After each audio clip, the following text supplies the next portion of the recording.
The Falcons aren't just changing the vibe in Flowery Branch, they're changing the structure of the defense too. With Jeff Ulbrich back in the building and Raheem Morris now at the helm, you're seeing two philosophies meshing into something that's modern, aggressive, and coverage flexible. Jeff Ulbrich even said we're in the process of blending systems, so I really wonder what this is going to look like. But it's not just about whether you're a quarters team or a cover three team anymore. It's about building a system that can rotate, disguise, and match routes depending on the formation, game plan, and down and distance. And that's exactly what this Falcons defense is setting up to do. The core coverage families we're going to see this year is cover three match with what we saw last year a lot. We ran at about 43% of the time. Cover 6 and cover 9, pretty much the same coverage, and then quarters. And we're going to talk through how each one works and why it gets called, and then how it all ties together. So what's up, y'all? We'll be back in another video. But before we get into this, if y'all do enjoy Falcons content, be sure to subscribe for more. I'll be uploading more. So let's go on and get into the video. All right, so the first one we're going to look at cover three match. I feel like this is the easiest one to explain because the rules are pretty simple, right? So you already know at its core, it's a 3 deep, zone. So you have Jesse playing the middle in this situation. Mike's playing the outside third. AJ's playing his outside third. Richie Grant's coming down to play the curl to flat. You have hook to curl by your linebackers, and then D's playing curl to flat. That's that simple behind a 4-man rush. Now, where the rules get a little bit different is now where it gets different is you start to read the releases of the receivers, right? So for the corners, I'm reading straight out of Nick Saban's playbook right here. It says, as the outside third player in cover three, you have all of number one up and out. So if he does any type of out breaking route, if he goes vertical, that is this corner's responsibility all the time. But if this receiver, if he does not do that and he goes under or he stays within 5 yards, then Mike Hughes can zone off and play his actual deep outside third and look for work, okay? Same thing with D and Richie Grant, who are playing the curl flat defenders. They have all of number two up and out. It's just that simple. So if they go vertically, they're going to carry that. If they go out, they're going to follow that. And their initial drop is to protect the seams, because if you look at cover three, once again, just a 3 deep zone, what are the weaknesses? The weaknesses are the seams right here.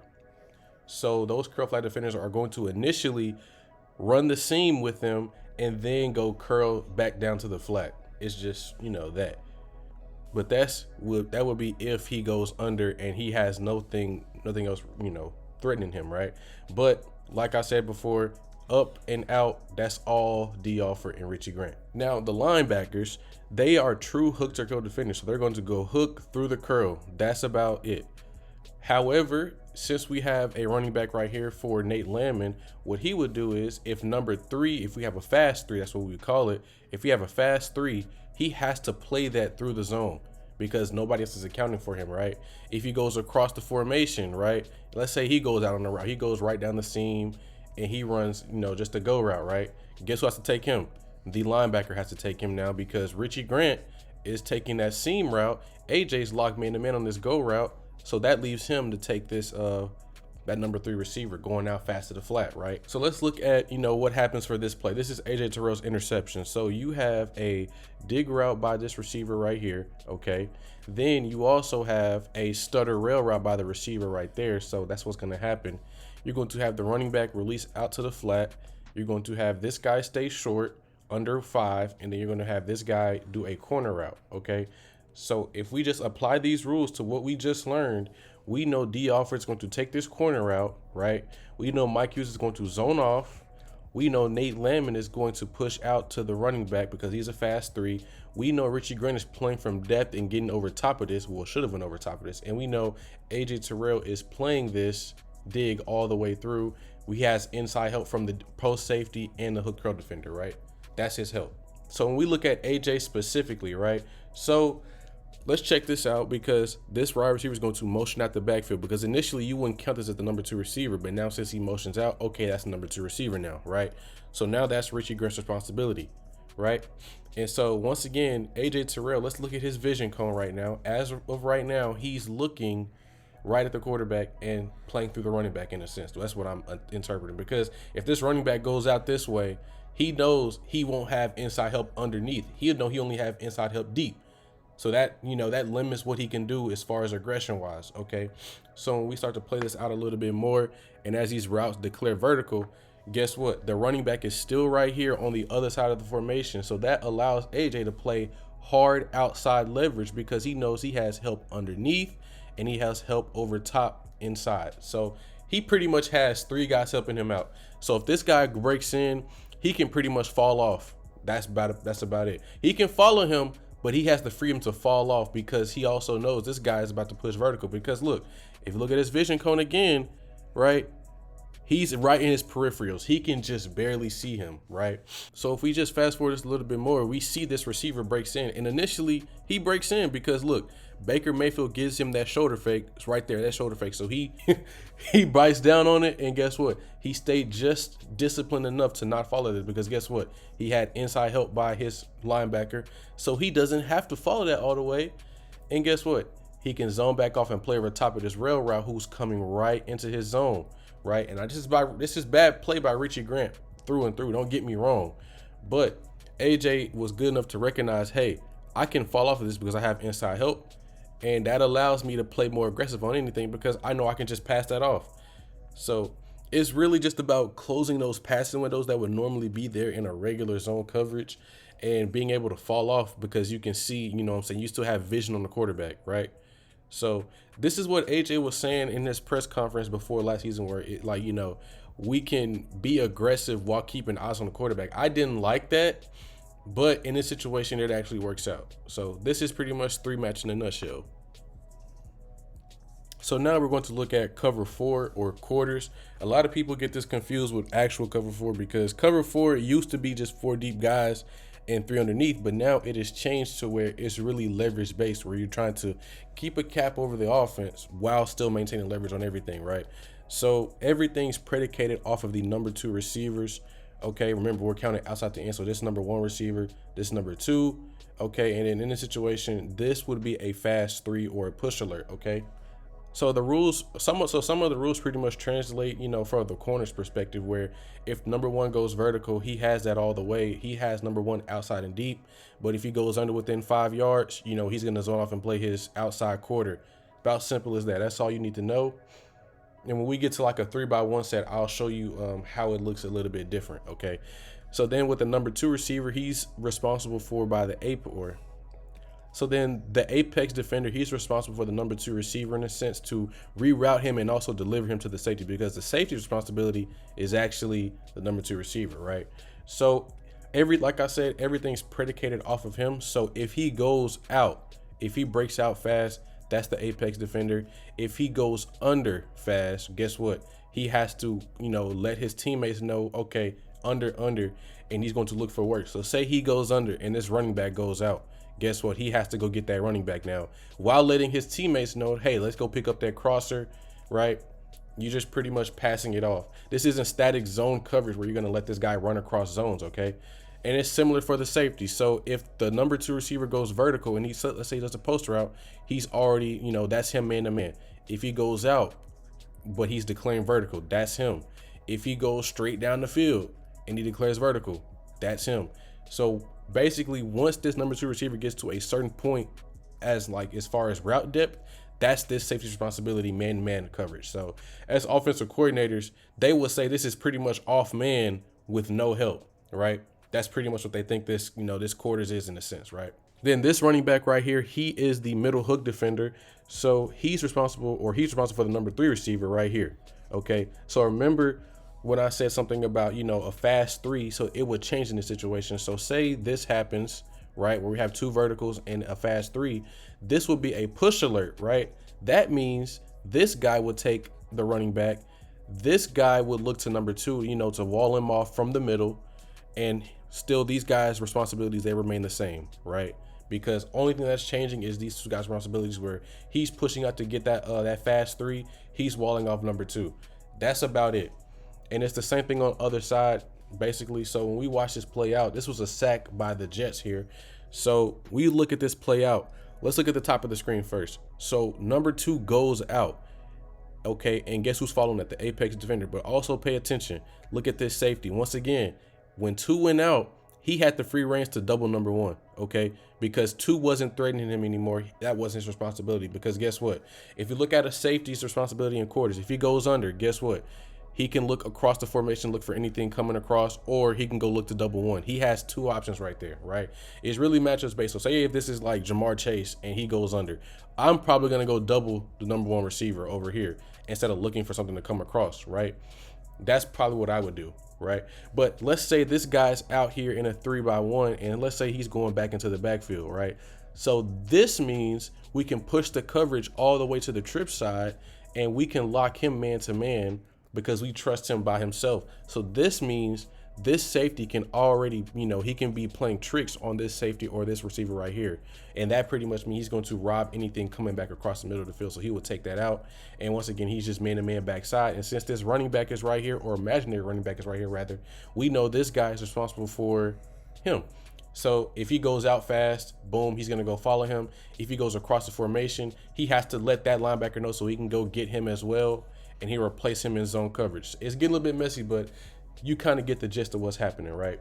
So if we just play it through one more time at the top of the screen, if we see this number two, he went out, guess what the safety went to go? He went to go double one. He went to go make that pass harder, just like this guy did right here, okay? And then one of the weaknesses of this defense is you can isolate this middle linebacker on a running back who is, a threat. You could put a receiver back here. You could put anybody back here that you would consider a matchup nightmare, and you could feast on this linebacker right here by running choice routes, basically. But this is pretty much quarters. It's really like just to keep leverage on the entire offense without allowing any deep play. And you see, it got CJ to hold this ball, and the pressure already got home too. So this is a decent coverage to call. So the next one we're going to be talking about is cover 6, right? Or in this situation, we call it, or I call it quarter, half, really. For this coverage, we got to split the field in the middle, right? Right down the middle. So to the strength of the formation, we're going to be playing cover 4 or quarters. So we got our quarter, and then on the weak side of the formation, we're playing cover 2. So we have our half, we have our flat player, we have our hook player, we have the middle hook, and then we have the quarter flat right there.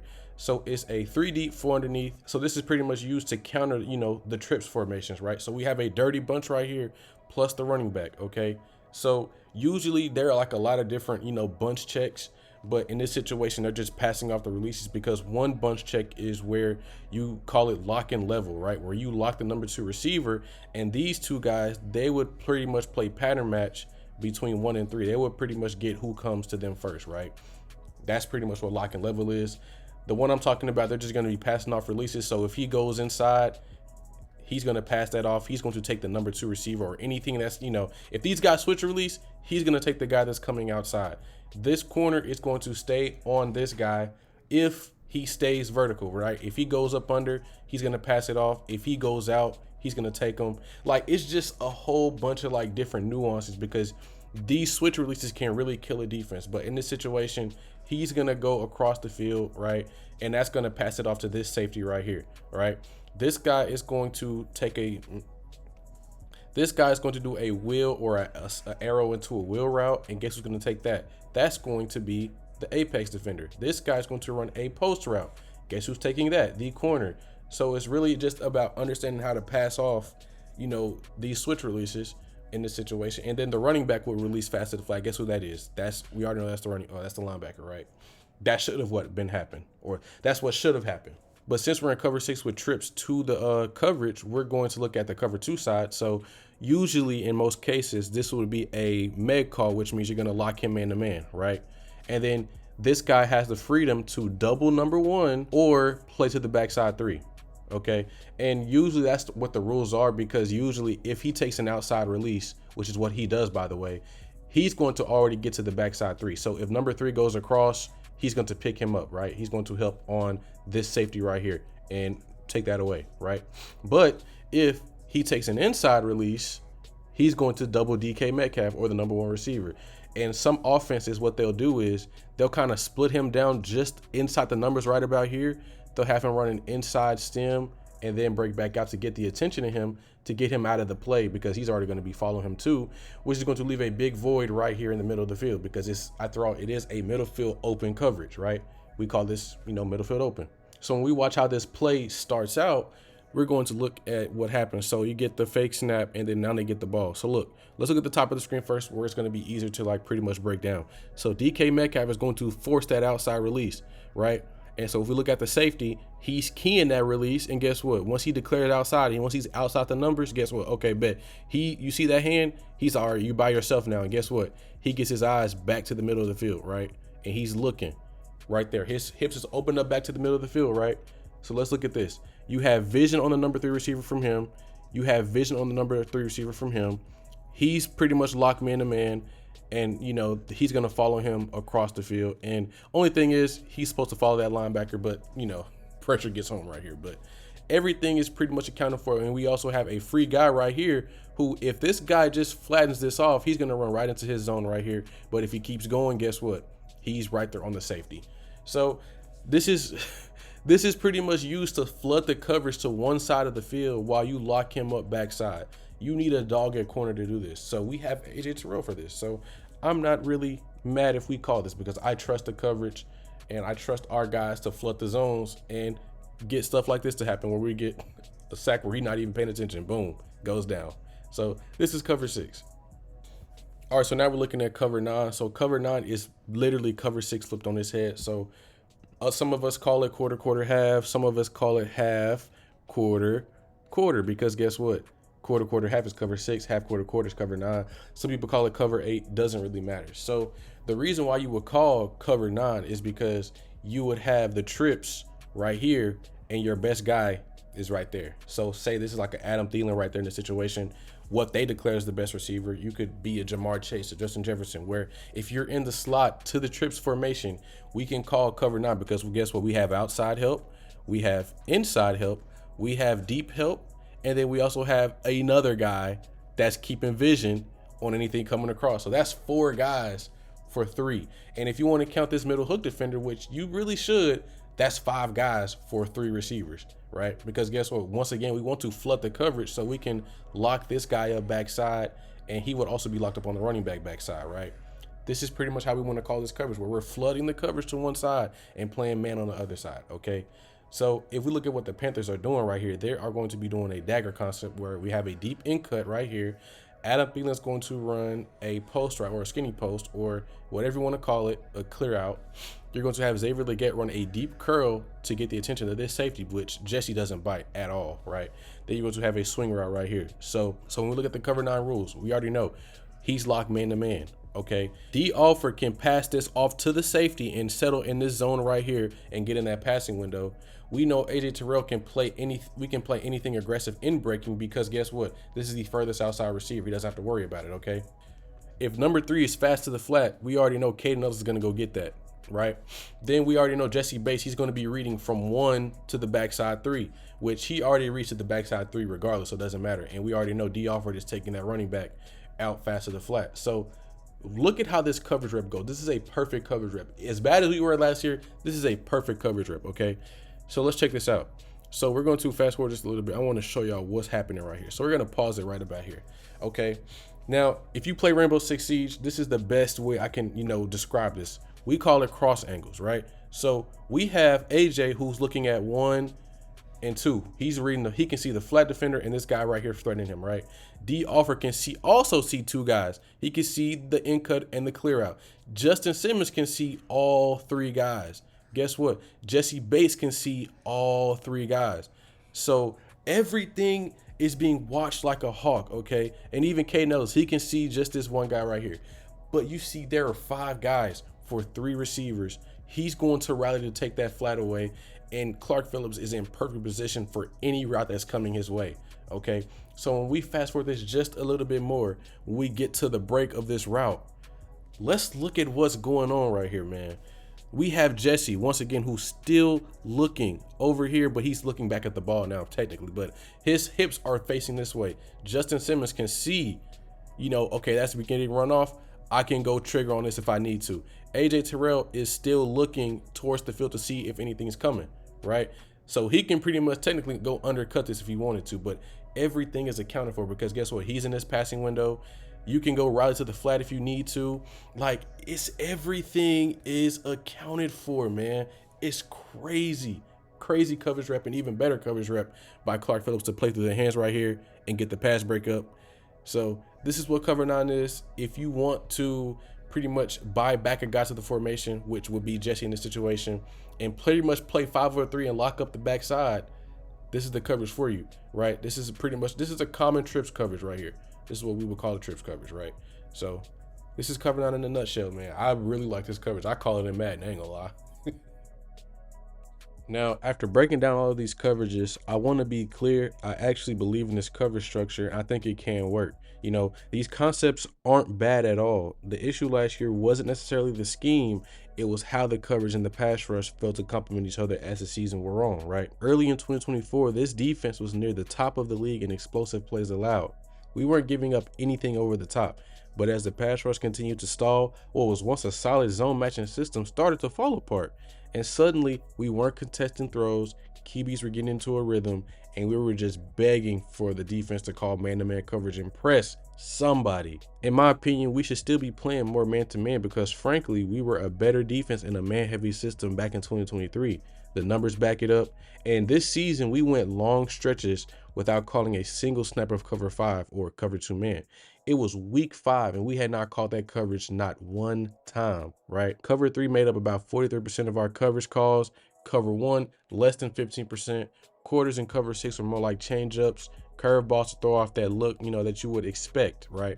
But there wasn't enough variation, especially when it came to challenging receivers at the line. And personally, I'm a big believer in the quarters family over the 3 match just because I like the flexibility it gives you post-snap. And there are a billion checks that goes with quarters coverage. We only got into the main coverage calls for quarters, but there are like 5 or 6 different checks that you can run to stop different looks, right? But especially with how these modern offenses stress safeties and leverage, that quarters coverage is going to be our calling card. It has to be. But look, all of these coverages can work. They're not broken by design. The issue was how passive we got with them, sitting at 8 to 10 yards off, giving up those free access routes, those easy tunnel screens, those bubble screens, those smoke screens, right? It just became death by 1,000 paper cuts. And that's why we ended last year dead last in opponent completion percentage, which was 72%. QBs were hitting their first reads without even hitching up. And that's where Jeff Ulbrich changes things. His identity is built around attacking. And if that means we're going to still live in these zone match cells, that's fine. But as long as we're actually challenging guys early in the route, and that's what we saw more of late last season, and it worked. The timing got disrupted, quarterbacks had to hold the ball, and suddenly the pass rush looked alive again. We were like 20 sacks in like the last 5 games. That's good. And it was all connected. So this year, if the coverage starts being proactive instead of reactive, and we actually mix in man-to-man at the right times, this defense has a real shot to be nasty. But that's all from me, y'all. I enjoyed making this video. If you guys do enjoy it, be sure to subscribe for more, and I'll see you guys in the next video. Goodbye.